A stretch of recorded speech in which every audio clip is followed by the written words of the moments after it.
এই দল 100টা পাবে, তো ওই দল বলে একই দল 300টা পাবে, তো কোথাও কোনো মিল নেই। তার মধ্যে কিছু বাঙালির যে রসবোধ এটা বের হয়ে এসছে। যেমন ওই ভোটের রাতে যখন একটা যে বিচ্ছিন্ন খবর আসা শুরু করলো যে জামাত বিভিন্ন কেন্দ্র দখল করছে, আধা ঘন্টার মধ্যে শুরু হয়ে গেল নাম লাইলাতুল ভোট 2.0, যেটা অনেকেই মনে করেছিল যে হয়তো ভোটার টার্ন আউট ওরকম হবে না, কিন্তু তারপরেও 60% হয়েছে, নিতান্ত কম না। কারণ এখানে আপনি দেখেন যে একটা দল তো নির্বাচনের বাইরে। যারা বিনিয়োগ করে, যারা ব্যবসা করে, ব্যবসায়ী মানেই হচ্ছে চোর। আমাদের এই ন্যারেটিভ থেকে বের হয়ে আসতে হবে। পৃথিবীর যে কোনো দেশে যদি দেশকে সামনের দিকে আগে নিয়ে যেতে হয়, প্রাইভেট সেক্টরে ইনভেস্টমেন্ট আসতে হবে। কোনো কোনো ব্যাংকের যার ঋণ দেওয়া হচ্ছে পুরোটাই আসলে খেলাপি ঋণ। এরকম করে এখন দেখা যাচ্ছে যে ঋণ খেলাপির পরিমাণ 35% উপরে চলে গিয়েছে। বিএনপিকে দেখাতে হবে তারা এই অর্থনীতিটাকে নিয়ন্ত্রণ করতে সক্ষম। এই লুটপাট তারা বন্ধ করবে, এবং ফ্রম ডে ওয়ান তারা কাকে বাংলাদেশ ব্যাংকে গভর্নর নিয়োগ করছে, কাকে তারা অর্থমন্ত্রী করছে, এগুলো কিন্তু খুব গুরুত্বপূর্ণ প্রশ্ন। আগামী 2-1 দিনের মধ্যে আমরা সেগুলো জানতে পারবো। অর্থনৈতিক ক্ষেত্রে সুশাসনের অভাব, প্রাতিষ্ঠানিক দুর্বলতা। বাংলাদেশ থেকে লক্ষ লক্ষ কোটি টাকা বের করে নিয়ে গেল। এটার বিরুদ্ধে আমি আইন অঙ্গনের লোক, যখন কোর্টে যখন একটা মামলা হলো যে এটা রিভিউ করার জন্য, আমাদের সুপ্রিম কোর্ট বলে দিল না তোমাদের দেখা লাগবে না। অর্থাৎ কি পর্যায়ে তাদের প্রোটেকশনটা ছিল। এই সরকারকে সুনিশ্চিত করতে হবে মানুষের হাতে যেন অর্থনীতি চাকা যেন ঘোরে, মানুষের হাতে যেন টাকাটা থাকে যেটা দিয়ে তারা বাজার করতে পারে। মানুষের অবস্থা কিন্তু খুব খারাপ। আগের সরকার যেমন বলতো যে আগে উন্নয়ন তারপরে গণতন্ত্র, এই বিতর্কটা অনেক আগেই শেষ হয়ে গেছে 70-এর দশকেই। জুলাই আন্দোলনটা হলো, সেটা কি নিয়ে হলো? যে একটা বৈষম্যটা কিসের বৈষম্য? চাকরির ক্ষেত্রে বৈষম্য। অর্থাৎ আপনি এত বড় দেশে ব্যাংক লুটপাট হয়ে যাচ্ছে, গণতন্ত্র ধ্বংস হয়ে যাচ্ছে, এটা কিন্তু মানুষ কিছু বলছে না। কিন্তু যে দেশের শিক্ষিত জনশক্তি 60% বেকার, তাদের কাছে যখন তারা দেখতে পাচ্ছে যে তাদের চাকরির অধিকারটুকুও কেড়ে নেওয়া হচ্ছে, তখন কিন্তু তারা রাস্তার মধ্যে ঝাঁপিয়ে পড়েছে।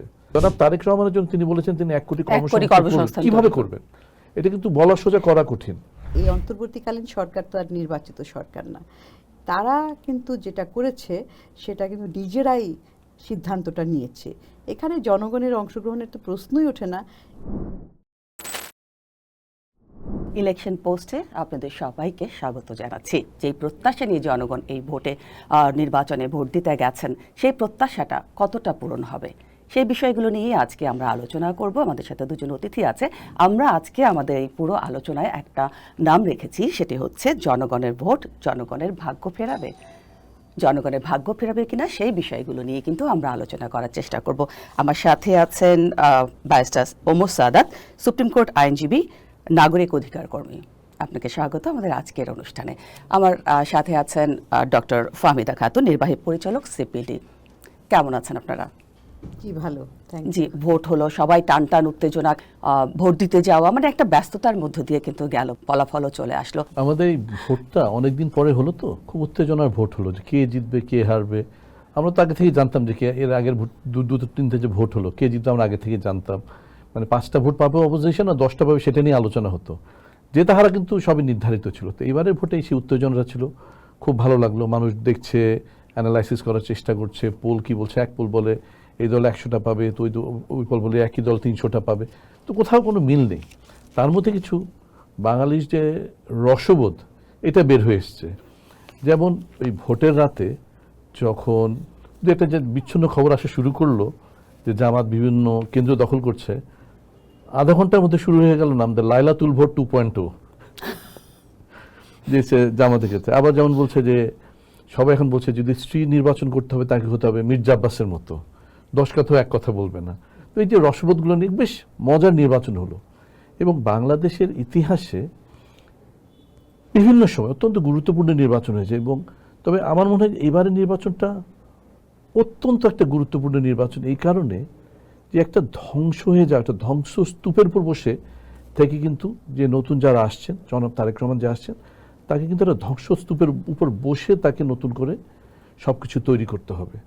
অর্থাৎ ওনার সামনে যে সুযোগটা রয়েছে যে দক্ষিণ এশিয়ার একজন রাষ্ট্রনায়ক হিসেবে বের হয়ে আসা, সেটা তিনি করতে পারবেন। কিন্তু তার সামনে অনেকগুলো চ্যালেঞ্জ। আমার মনে হয় আজকের এই আলোচনাতে সেই চ্যালেঞ্জগুলি আমরা আলোচনা করবো। হ্যাঁ, ওনার সামনে সেই সুযোগ রয়েছে, whether he can rise up to that challenge সেটাই হচ্ছে আমাদের প্রশ্ন। সামনের চ্যালেঞ্জগুলো আসলে কি নতুন সরকারের কাছে, সেটাও জানতে চাই। আর কেমন দেখলেন নির্বাচন, সেটার সাথে আসলে বাড়তি একটা কথা তো জানতেই চাই আপনার কাছ থেকে, পুরুষের এবং নারীর ভোটারদের উপস্থিতি কেমন দেখেছেন আপনি? আচ্ছা, যেটা ব্যারিস্টার ওমর সাদাত বললেন যে নির্বাচনটা ঘিরে একটা উৎসব মুখর পরিবেশই বলা যায়, কারণ যেহেতু অনেক দিন বাংলাদেশের মানুষ ভোট দিতে পারেনি, সেই জন্য কিন্তু একটা ভোটে অংশগ্রহণ করা কিংবা ভোটাধিকার প্রয়োগ করার জন্য মানুষ তাকিয়েছিল। সেই দিক থেকে এটা একটা উল্লেখযোগ্য নির্বাচন বলা যায়। এবং যেটা অনেকেই মনে করেছিল যে হয়তো ভোটার টার্ন আউট ওরকম হবে না, কিন্তু তারপরেও 60% হয়েছে, নিতান্ত কম না। কারণ এখানে আপনি দেখেন যে একটা দল তো নির্বাচনের বাইরে ছিল, থাকতে হয়েছে আওয়ামী লীগকে। সুতরাং সেই দিক থেকে বলা যায় যে অংশগ্রহণ ভালো। আর আরেকটা উল্লেখযোগ্য বিষয়, সেটা আমি আগেও দেখেছি, বহু বছর আগে যখন ভোট দিয়েছি তখনও নারীদের অংশগ্রহণটা খুব উল্লেখযোগ্য, কারণ নারী ভোটার তো প্রায় পুরুষের সমান সমানই বলা যায়। তো এবং নারীদের উপস্থিতিটা ভোটের ফলাফলে একটা প্রভাব পড়ে।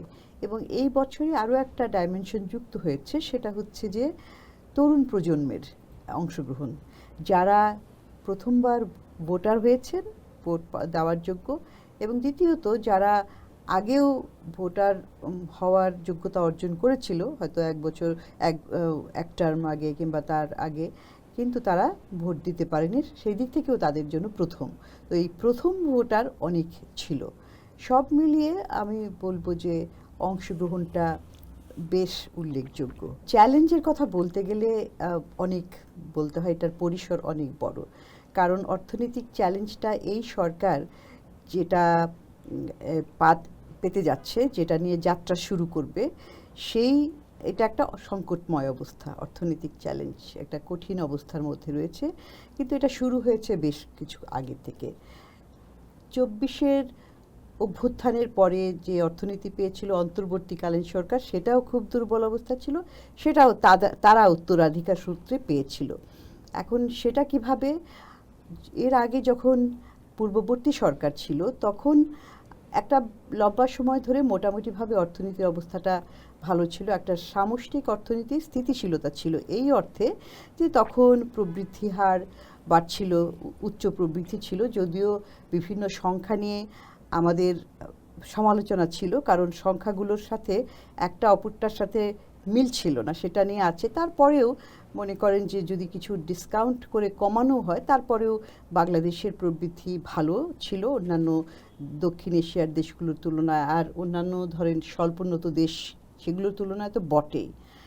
আর তারপরে ছিল আরেকটা বিষয়, যে মূল্যস্ফীতির হার এত বেশি ছিল না, কম ছিল। তো সেই কারণে একটা স্বস্তির মধ্যে অনেক দিন ছিল, কিন্তু সেই স্বস্তিটা বেশি দিন থাকেনি। কারণ আমাদের এই যে কোভিড হলো যখন 2020 সালে, তারপরে কোভিডের পরবর্তী সময়ে ইউক্রেন যুদ্ধ হলো, তো এই সমস্ত কারণে আস্তে আস্তে সারা বিশ্বের অর্থনীতি একটা ধাক্কা খেলো। অনেক অর্থনীতি আবার ঘুরেও দাঁড়ালো কিছুদিনের পরে, কারণ ওই সময়ে আপনার উৎপাদন ব্যবস্থাটার মধ্যে একটা ধাক্কা এসেছে।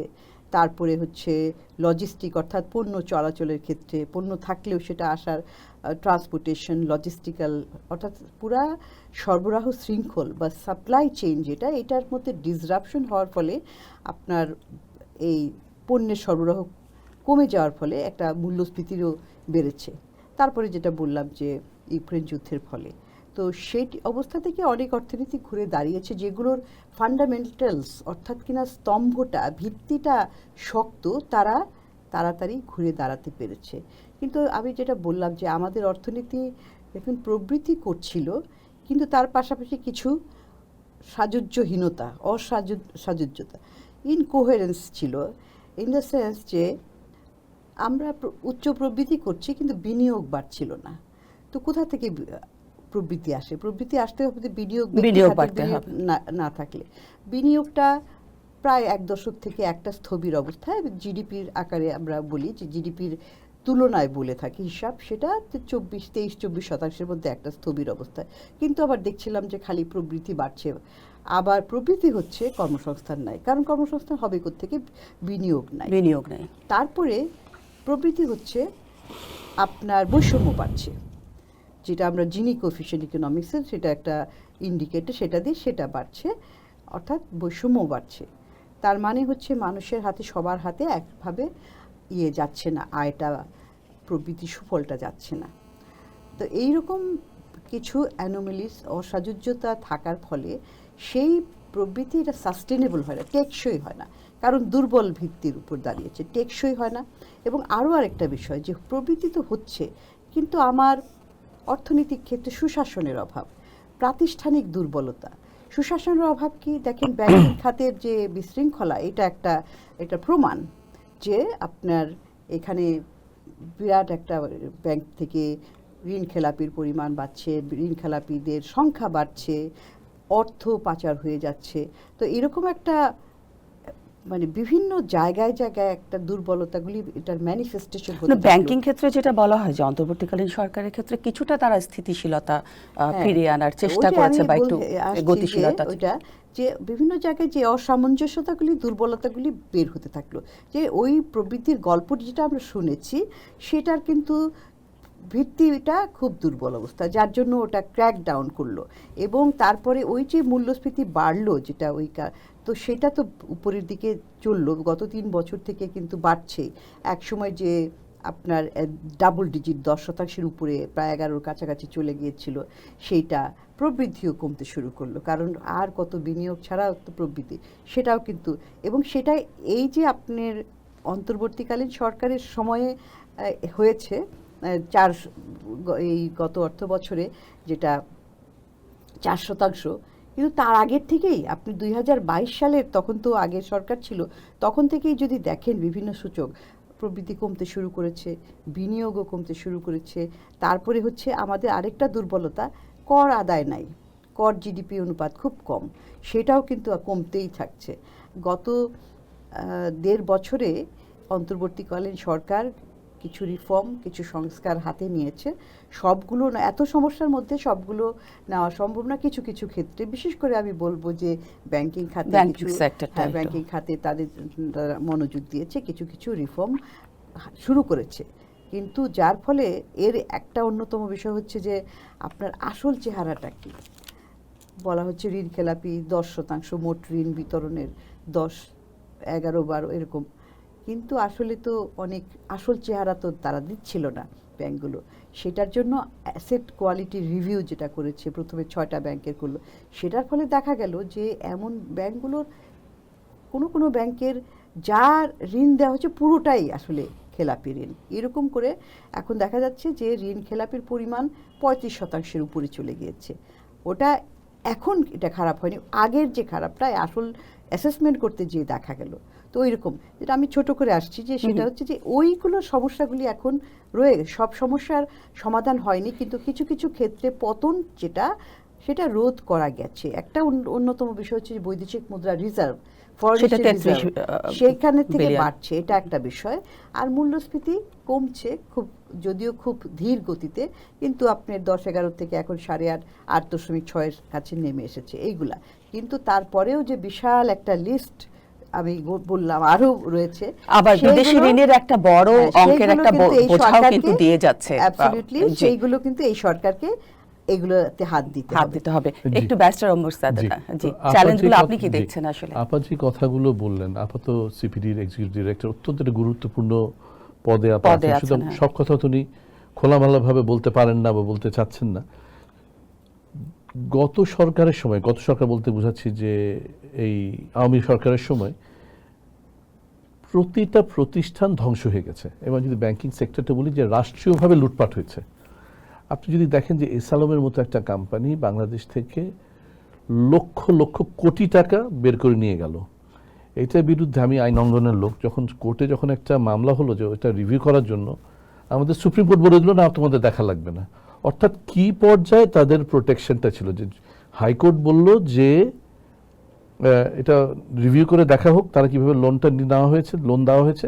সুপ্রিম কোর্ট বলল আমরা দেখব না এটা। অর্থাৎ সর্বতভাবে তাদের প্রোটেকশন দিয়ে রাষ্ট্রীয়ভাবে লুটপাটটা করা হয়েছে।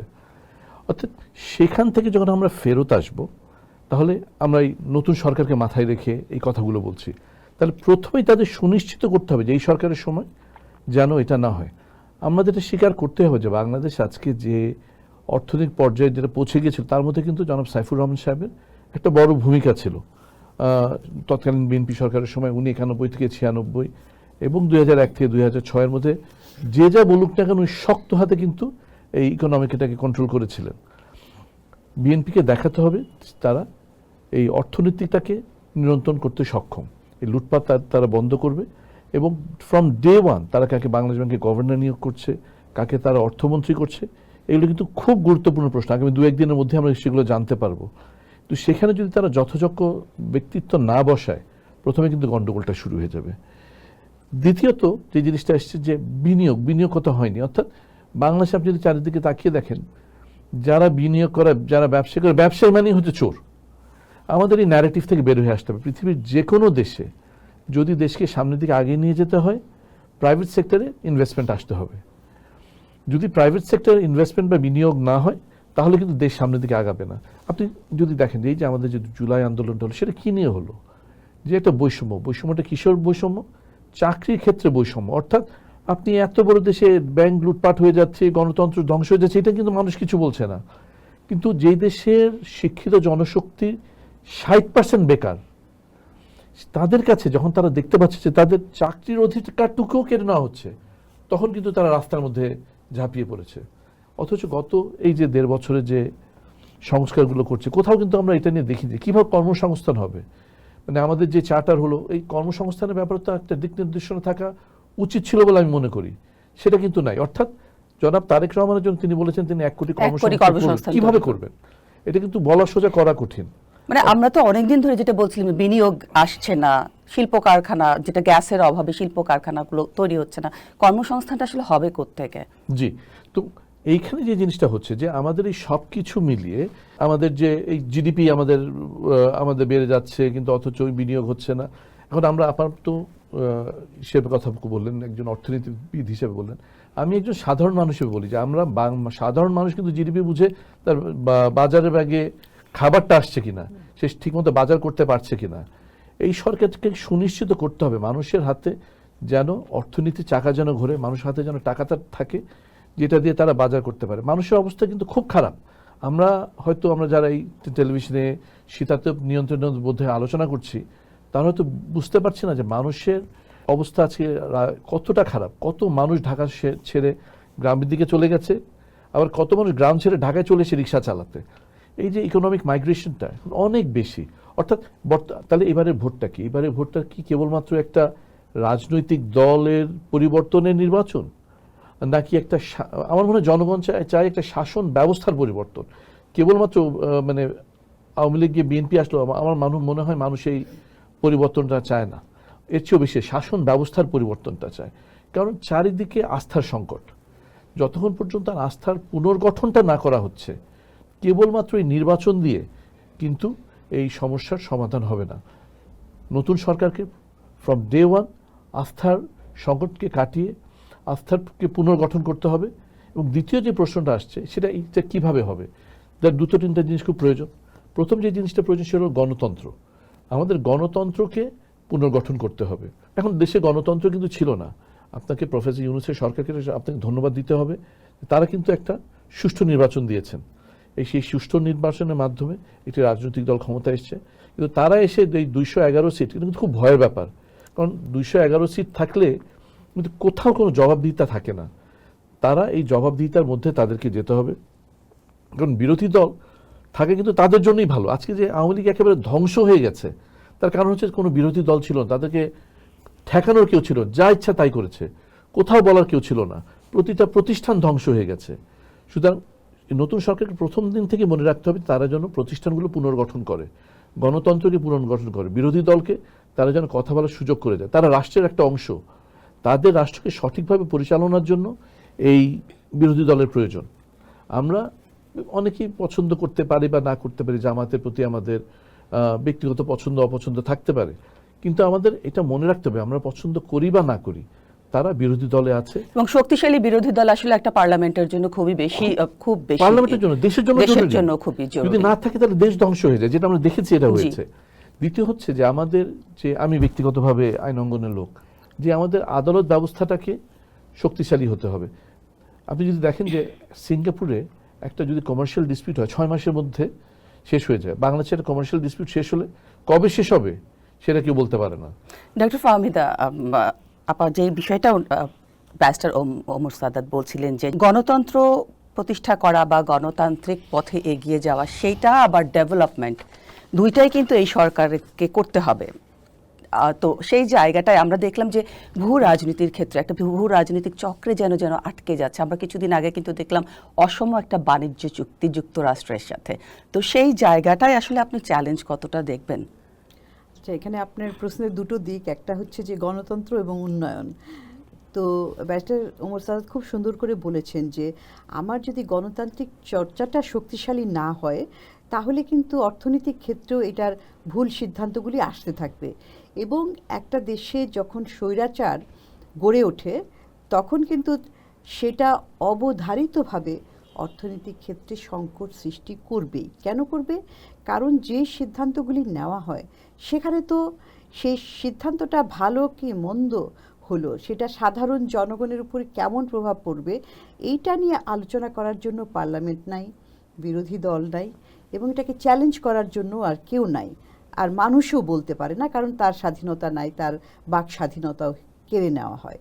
তো এই জন্য অর্থনৈতিক উন্নয়ন এবং গণতন্ত্র দুটা অঙ্গাঙ্গিভাবে জড়িত, এবং সেই জন্যই স্বৈরতন্ত্র যখন আসে যে কোনো দেশেই তখন কিন্তু এই প্রতিষ্ঠানগুলি একদিকে গণতান্ত্রিক প্রতিষ্ঠান, অন্যদিকে অর্থনৈতিক প্রতিষ্ঠানগুলো, এই যে যেমন মনে করেন কোন কোন জায়গায় কেন্দ্রীয় ব্যাংক ব্যাংকিং খাতের জন্য, কিংবা আপনার জাতীয় রাজস্ব বোর্ড জিডিপি কর আদায় করার জন্য, রাজস্ব আহরণের জন্য, সেখানে কিন্তু একচ্ছত্রভাবে আপনি দেখবেন যে কারা কর খেলাপি হচ্ছে, কর ফাঁকি দিচ্ছে যারা প্রভাবশালী, কারণ সেখানে তারা ইচ্ছে মতো করে তাদের প্রভাবটা খাটাতে পারে।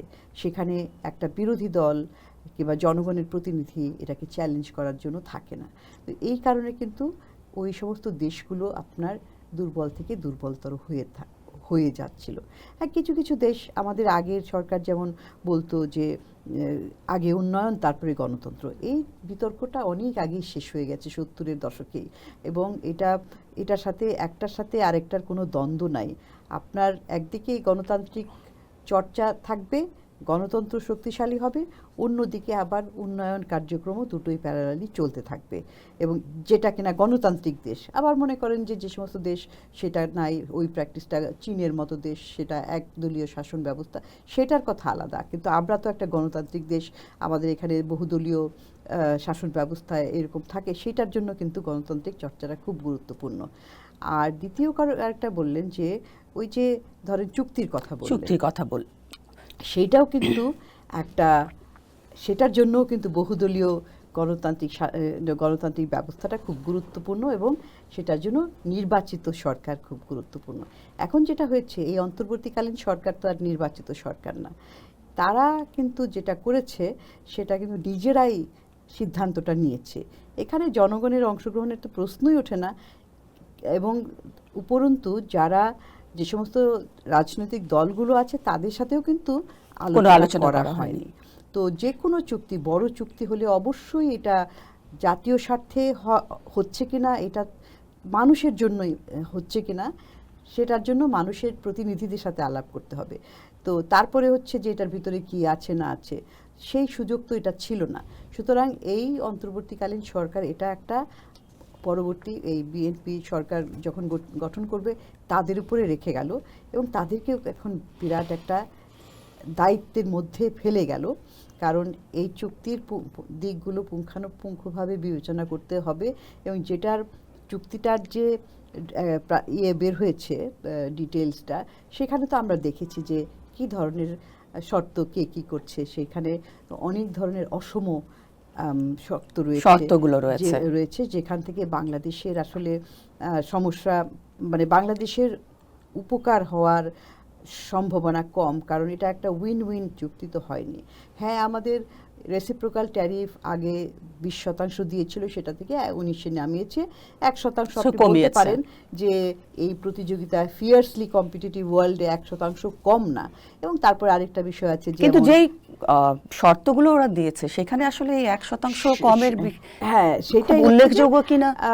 শর্ত মানে হচ্ছে যে যেমন আমরা নিজেরাই প্রতিশ্রুতি, দেখেন এখানে আমি যে কোনো দেশই তারা তো চাইবে তাদের স্বার্থটা রক্ষা করতে, কিন্তু আমি তাদেরকে দোষ না দিয়ে আমাদের নিজেদের উপর দায়িত্ব করলাম কেন? আমরা কেন আমাদের নিজেদের কি ধরনের আমরা ক্যাপাবিলিটি আছে, কি ধরনের প্রভাব পড়তে পারে, এটা তো দায়িত্বটা আমাদের। যে আমি এখন বোয়িং কিনবো, আমি এখন সামরিক সরঞ্জামগুলো কিনবো, এইগুলো কিনবো, এই বিপুল পরিমাণ টাকা আমি কোথা থেকে জোগাড় করব এইগুলা, এবং এখান থেকে আসলেই আমার প্রয়োজন আছে কিনা, তো এগুলো দেখার দায়িত্ব তো আমাদের।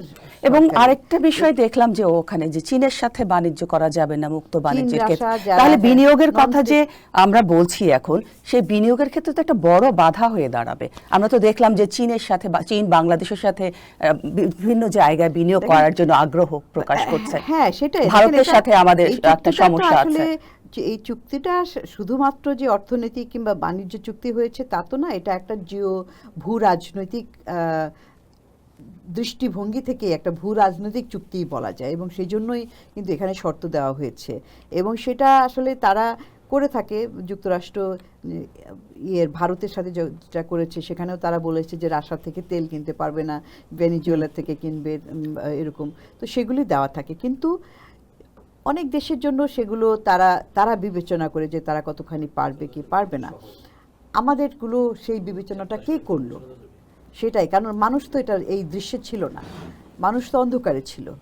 এটা চুক্তি সব কিছু একদম কমপ্লিট হওয়ার পরে তারপরে এটা প্রকাশ্যে এসেছে, ওইখানেই সমস্যাটা। আপনি যেটাই করছেন কেন করছেন, কোন লজিকে, এবং এটা মানুষের কিভাবে উপকারে লাগবে সেটাই। আর আরেকটা বিষয় হচ্ছে যে আজকাল বাংলাদেশ তো এতদিন পর্যন্ত যেই পররাষ্ট্রনীতি, ডিপ্লোম্যাটিক রিলেশনশিপ রেখেছে, সেগুলোর মধ্যে বাংলাদেশের বিভিন্ন দেশের সাথে আসলে অর্থনৈতিক সম্পর্ক রাখতে হয়, কারণ আমরা একটা উন্নয়নশীল দেশ, আমরা এখন স্বল্পোন্নত দেশে আছি। এই বছরের নভেম্বরে উন্নয়নশীল দেশে পরিণত হব গ্র্যাজুয়েশন করার পরে। তো আমাদের তো চাহিদা অনেক, আমাদের অর্থের প্রয়োজন, আমাদের কারিগরি সহায়তার প্রয়োজন, আমাদের বাণিজ্য প্রয়োজন। তো সেটার জন্য যত আমরা ডাইভার্সিফাই করব, একটা বিশেষ ধরেন কোনো দেশ কিংবা বিশেষ কয়েকটা দেশ ক্ষুদ্র গণ্ডির মধ্যে না থেকে আমরা যদি ডাইভার্সিফাই করি, সেটাই আমাদের জন্য আসলে একটা রক্ষা কবচ।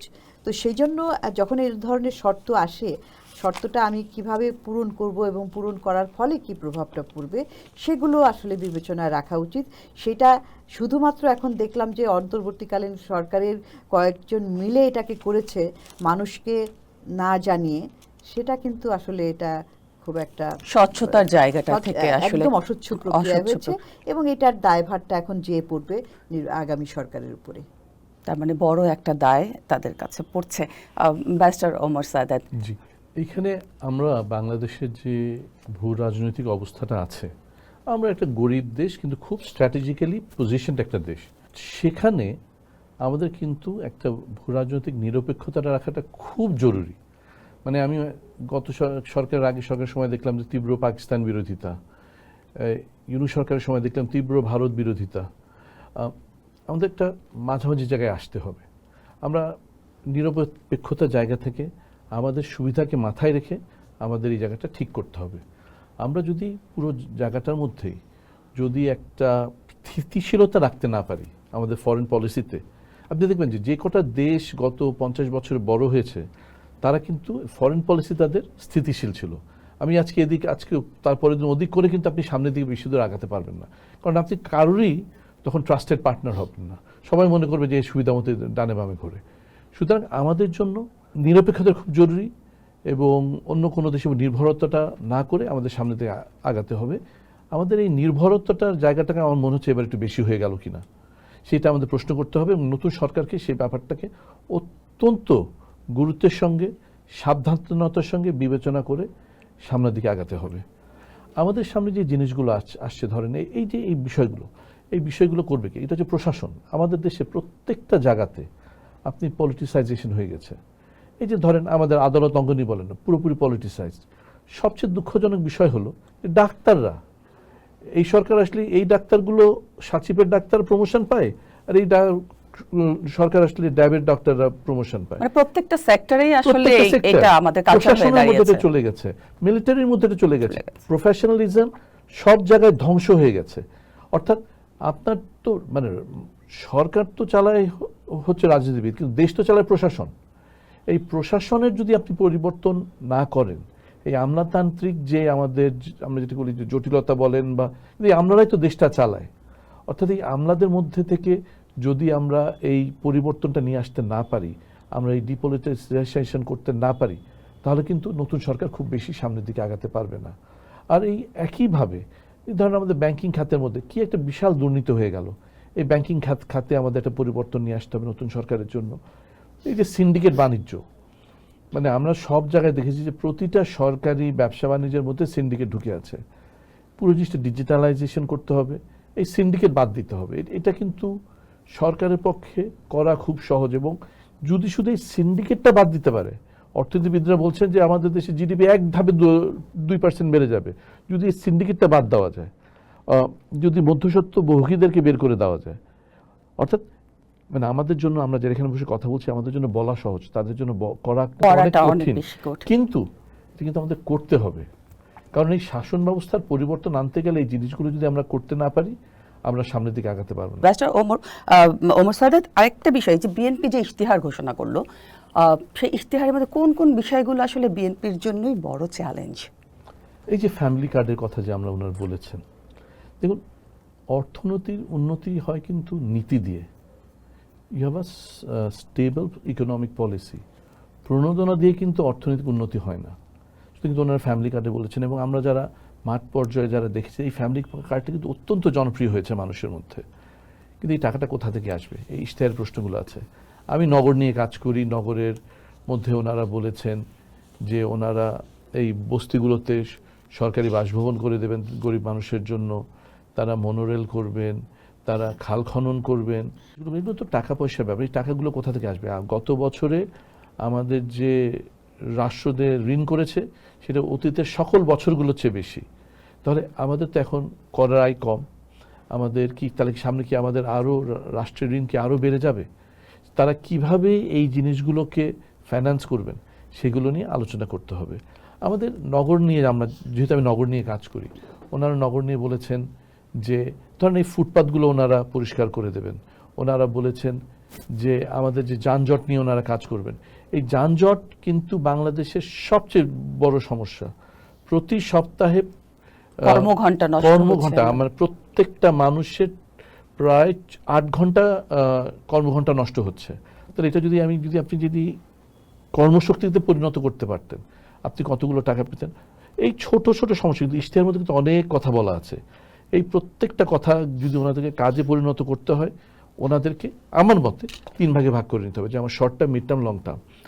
আগামী 100 দিনের মধ্যে আমরা কি করব, 3 বছরের মধ্যে কি করব, এবং 5 বছরের মধ্যে কি করব। শুধু সেটাই না, ওনাদেরকে একটা ইকোনমিক পলিসি দিয়ে যেতে হবে। যেমন আমাদের বাংলাদেশে কিন্তু কোনো ইনভেস্টমেন্ট পলিসি নেই। আমরা যে বিদেশ থেকে যারা ইনভেস্টমেন্ট করবে, তারা কিন্তু জানতে চায় যে আমাদের দেশে একটা স্টেবল আগামী 25 বছরের জন্য একটা ইনভেস্টমেন্ট পলিসি আছে কিনা। আমাদের দেশে কোনো ইনভেস্টমেন্ট পলিসি নাই, যে কারণে বাংলাদেশে কোনো ধরনের বিনিয়োগ হয় নাই। বাংলাদেশের যে বিনিয়োগ হয়েছে বাংলাদেশের ইতিহাসে সবচাইতে কম, আমি যদি ভুল না বলে থাকি, গত 5 বছর বাংলাদেশের সবচাইতে কম বিনিয়োগ হয়েছে। বিদেশি বিনিয়োগ আসেই নেই, এবং যারা দেশের ভিতর থেকে যে বিনিয়োগগুলো করার জন্য উৎসাহিত করা হচ্ছে সেগুলো করা হচ্ছে না। অর্থাৎ আমাদের জিডিপির যে অংশগুলো যতটুকু বিনিয়োগ হওয়ার কথা ততটুকু হচ্ছে না। কিন্তু আপনার যদি কর্মসংস্থান বাড়াতে হয়, বিনিয়োগ ছাড়া তো কোনো উপায় নেই। আমি কি ঠিক বললাম আপনার? তো এই পয়েন্টগুলো আমাদের ইশতেহারকে সামনে রেখে আমাদের কাজগুলো করে যেতে হবে। চ্যালেঞ্জ অনেক বড়। এখানে ফ্রম ডে ওয়ান জিরো টলারেন্সে চলে যেতে হবে। জিরো টলারেন্সে না চলে গেলে কিন্তু আমাদের সকলকে নতুন সরকারের সঙ্গে সমস্যায় পড়তে হবে। এখানে কোনো টলারেন্সের কোনো সুযোগ নাই, কোনো চাঁদাবাজি চলতে পারবে না, কোনো দুর্নীতি চলতে পারবে না। এটা কিন্তু বিএনপির ইশতেহারের অন্যতম মূল ভিত্তি। এবং শেষে কিন্তু তারা বারবার এই জিনিসটা বলেছেন যে আইন শৃঙ্খলা রক্ষার ক্ষেত্রে তারা সর্বোচ্চ গুরুত্ব দিবেন। আর ডক্টর ফাহমিদা আপা, একটু যে আমরা ধর্মীয় উগ্রবাদের বিষয়টা কিন্তু এবার খুব সামনে এসেছে, এইটা কতটা চ্যালেঞ্জ হবে? অবশ্যই একটা চ্যালেঞ্জ, কারণ কি দেখেন, এটাতে তো কোনো সন্দেহ নাই যে বাংলাদেশের যে 90-92% একটা মুসলিম প্রধান দেশ, এবং বাংলাদেশের সবাই কিন্তু আমরা সবাই ধর্মপ্রাণ মানুষ। তো সেইখানে ধর্ম বিধর্মী হওয়ার তো কোনো প্রশ্ন ওঠে না, কিন্তু যেই জিনিসটা আসলে ধর্ম যখন রাজনীতিতে চলে আসে তখন ধর্মের ব্যবহারটা এবং ধর্মের ব্যাখ্যাটাও কিন্তু বিকৃত হয়ে যায়। তখনই এই যে বিভিন্ন ধরনের এই নির্বাচনের আগে আমরা দেখলাম বিভিন্ন ধরনের অপব্যাখ্যা দেওয়া হয়েছে যেগুলো কিন্তু ধর্মগ্রন্থের মধ্যে নাই। তো সেইগুলো করে যারা কিনা অতটা জ্ঞান নাই, যারা একটু শিক্ষার আলো ওরকমভাবে পায়নি, এবং যারা কিনা ধরেন অর্থনৈতিকভাবেও দুর্বল, তাদেরকে খুব প্রভাবিত করার একটা সুযোগ থেকে যায়। এবং সেটা আমরা নির্বাচনে আগেও দেখেছি, এবং এইবার তো বেশি করে আরও হয়েছে। কারণ একটা আমি বলবো যে যেহেতু এইবার আরেকটা দল, যেটা কিনা বাংলাদেশে তো বিএনপি আওয়ামী লীগ এইভাবেই রাজনীতি চলে এসেছে, দুটোই আমরা মনে করতে চাই যে দুটোই উদার গণতান্ত্রিক ব্যবস্থার পক্ষে তারা, কিন্তু এখন অন্য আরেকটি রাজনৈতিক দলের অনুপস্থিতিতে এই ভ্যাকুয়ামটা ক্রিয়েট করে ফেলেছে যে এই যে ধর্ম ভিত্তিক রাজনীতি করতে যে ধর্মের অপব্যাখ্যা করে মানুষকে আসলে পথভ্রষ্ট, ইন দ্য সেন্স যে এইখানে ভোট দিলে তুমি বেহেশতে যাবা, নারীরা এই করতে পারবে না, নারীদের এই বাধা নিষেধ আছে, এই সমস্ত নানান ধরনের যে কথাবার্তাগুলি হয়েছে, সেটা তো আমাদের সমাজ অর্থনীতির অগ্রগতির জন্য এটা না, মানে এটার সাথে যায় না। তো এই ব্যবস্থার জন্য আসলে মানুষের মধ্যে শিক্ষা এবং সত্যিকারের ধর্মীয় বিষয়গুলি তাদেরকে ধর্মীয় জ্ঞানে শিক্ষিত করার প্রয়োজন রয়েছে। আমাদের এখানে উগ্র ধর্মবাদের নামে যে আমরা যে মব কালচারটা দেখলাম গত 1 বছরে, যদি একটা জিনিস বাংলাদেশের ভবিষ্যতে টিকে থাকা নিয়ে একটা শঙ্কা সৃষ্টি করে, আমার দৃষ্টিতে এই মববাজি, এই উগ্র ধর্মবাদটা আমার দৃষ্টিতে তো কখন তৈরি হয়? এটা তখনই তৈরি হয় যখন আপনি ধর্মকে চাপিয়ে রাখতে চান। এই গত 17-18 বছরে কিন্তু সেটা হয়েছে। আপনি একই জিনিস আপনি ইজিপ্টে হয়েছে, যেখানে ধর্মকে দাবিয়ে রাখা হয়েছে সেখানে কিন্তু এই উগ্র ধর্মান্ধতার সৃষ্টি হয়েছে। It is reverse action. বর্তমান সরকারের সামনে যে দায়িত্ব আছে, প্রথম কথা হলো কোনোভাবেই এই উগ্র মব যেন সামনের দিকে আসতে না পারে, এটাকে শক্ত হাতে দমন করতে হবে।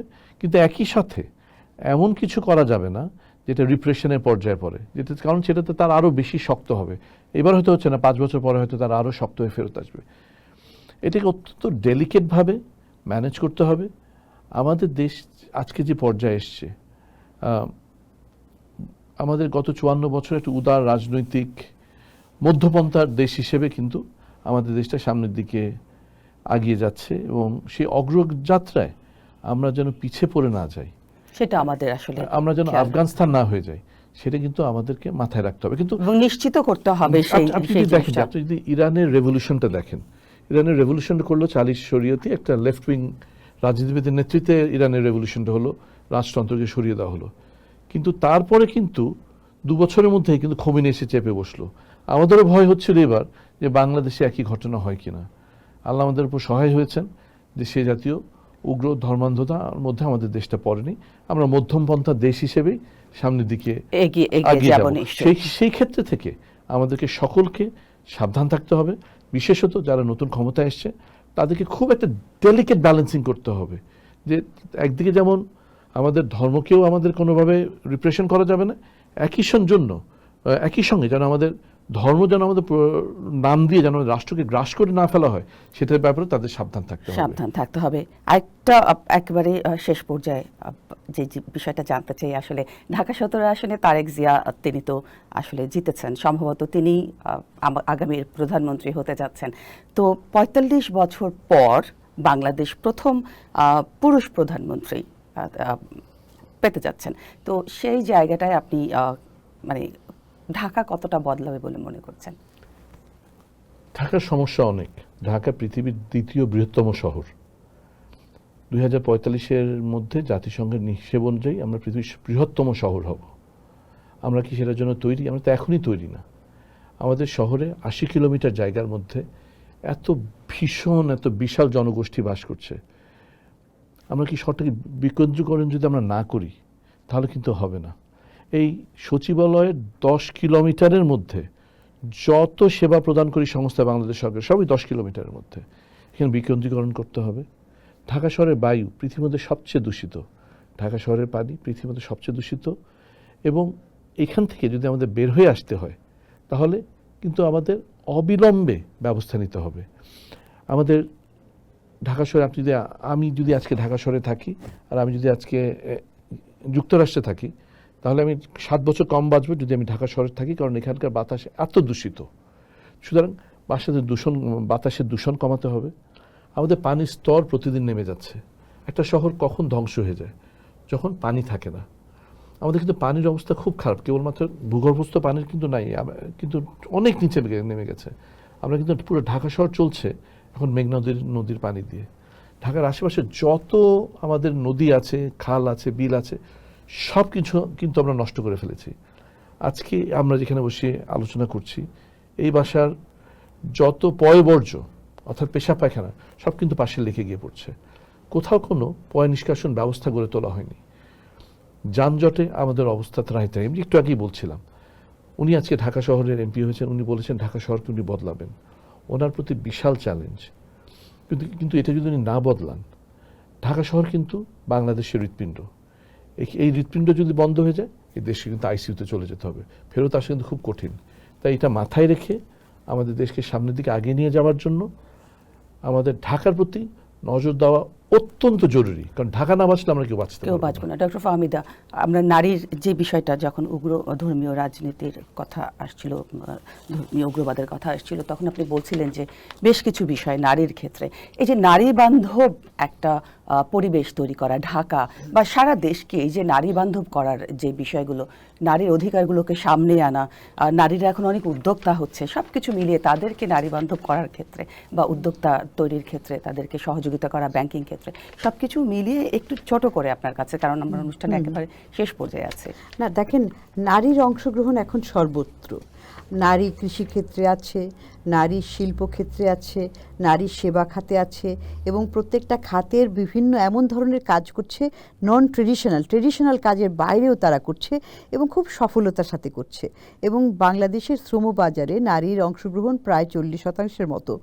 কিন্তু বিষয়টা হচ্ছে যে তাদেরকে এখানে বেশিরভাগই স্বল্প আয়ের চাকরি নিশ্চয়তা নাই, যেটাকে আমরা বলি অনানুষ্ঠানিক কাজ, ইনফর্মাল।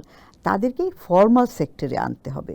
সেটা করতে হলে নারীর প্রশিক্ষণ, শিক্ষা এগুলো বাড়াতে হবে। এবং সবাই যে আবার চাকরি করতে যাবে সেটা নারী পুরুষ কারোর জন্যই সব এই ইকোনমিতে সবাই অফিস ডেস্কে চাকরি পাবে না। তাদেরকে আসলে উদ্যোক্তা হওয়ার জন্য যে নিজে কিছু করবে সেই রকম একটা পরিবেশ সৃষ্টি করে দিতে হবে। তাদের প্রথম বিষয় হচ্ছে যে তাদের অ্যাক্সেস টু ফাইন্যান্স, টাকা, মেয়েদের জন্য নতুন ব্যবসা করার জন্য, ইনফ্যাক্ট ছেলেদের জন্য নতুন করে যারা উদ্যোক্তা হবে তাদের কিন্তু অর্থের একটা অভাব, ক্যাপিটাল, মূলধন যেটা, সেটা একটা। আর নারীর জন্য আপনি যেগুলো বললেন যে নিরাপত্তার বিষয়টা, যারা কাজ করবে, বাইরে চলাচল করছে, তাদের জন্য একটা নিরাপত্তা, নারীদের জন্য ডেডিকেটেড বাস। এটা খুব দুঃখজনক যে এত নারীরা কাজ করছে আমাদের দেশে, ডেডিকেটেড মানে 10টা-20টা বাসও নাই। আমার মনে আছে আগে কিন্তু নারীদের জন্য বাস ছিল। অবাক ব্যাপার যে এত আমাদের দেশের নারী প্রধানমন্ত্রীও ছিল, কিন্তু মেয়েদের এই বিষয়টা নজর দেওয়া হয়নি। তারা কিন্তু আপনার টঙ্গী, গাজীপুর থেকে এসেও অনেকে কাজ করে। তো এটা একটা ফান্ডামেন্টাল, একটা প্রাথমিক পূর্বশর্ত। তারপরে যে রাস্তাঘাটে চলাফেরার জন্য 60% যৌন হয়রানি হয় যারা গণপরিবহনে। আমি তো বুঝতে পারি না যে এটা থেকে কত টাকা কত জায়গায় যাচ্ছে, এখানে কেন এটা। এই বাসটা বাসের মধ্যে যে সিন্ডিকেট, যে সরকার আসে সেই সরকারের সিন্ডিকেট এই বাসগুলো চালায়, যেটার কারণে এদেশে ট্রেন সার্ভিস গড়ে ওঠে নাই, যে কারণে প্রপার সিটি গভর্নেন্স আসে নাই, বাসগুলো সঠিকভাবে চলে না। আপনি যে কথাটা বলেন সেটা যদি বন্ধ করতে হয় তাহলে বাস পরিচালনার সিন্ডিকেটটা ডে ওয়ানে ভেঙে দিতে হবে। ডে ওয়ানে বাস পরিচালনা সিন্ডিকেট ভাঙতে হবে, যাতে বাসটা একটা সঠিক সিস্টেমে গড়ে উঠতে পারে এবং একইভাবে সম্পূর্ণ গণপরিবহনটা যেন গণপরিসরে সঠিকভাবে পরিচালিত হয়, সেটা আমাদের সুনিশ্চিত করতে হবে। অসংখ্য ধন্যবাদ দুজনকে, আপনারা সময় দিয়েছেন, খুবই গুরুত্বপূর্ণ সময় আপনারা আমাদের দিয়েছেন, এসেছেন। অসংখ্য ধন্যবাদ ডক্টর ফাহমিদা এবং ব্যারিস্টার আপনাকে ওমর অসংখ্য সায়েদ। ধন্যবাদ। দর্শক, এই ছিল আমাদের আজকের আয়োজন। আমরা যেমনটি বলছিলাম, এই যে নির্বাচন, এই যে ভোট, জনগণের প্রত্যাশা, সেই প্রত্যাশা কতটা পূরণ হবে, সেই বিষয়গুলো নিয়ে আলোচনা করছিলাম। আপনারা পোস্ট দেখবেন, দ্য পোস্টের সাথে থাকবেন। ধন্যবাদ।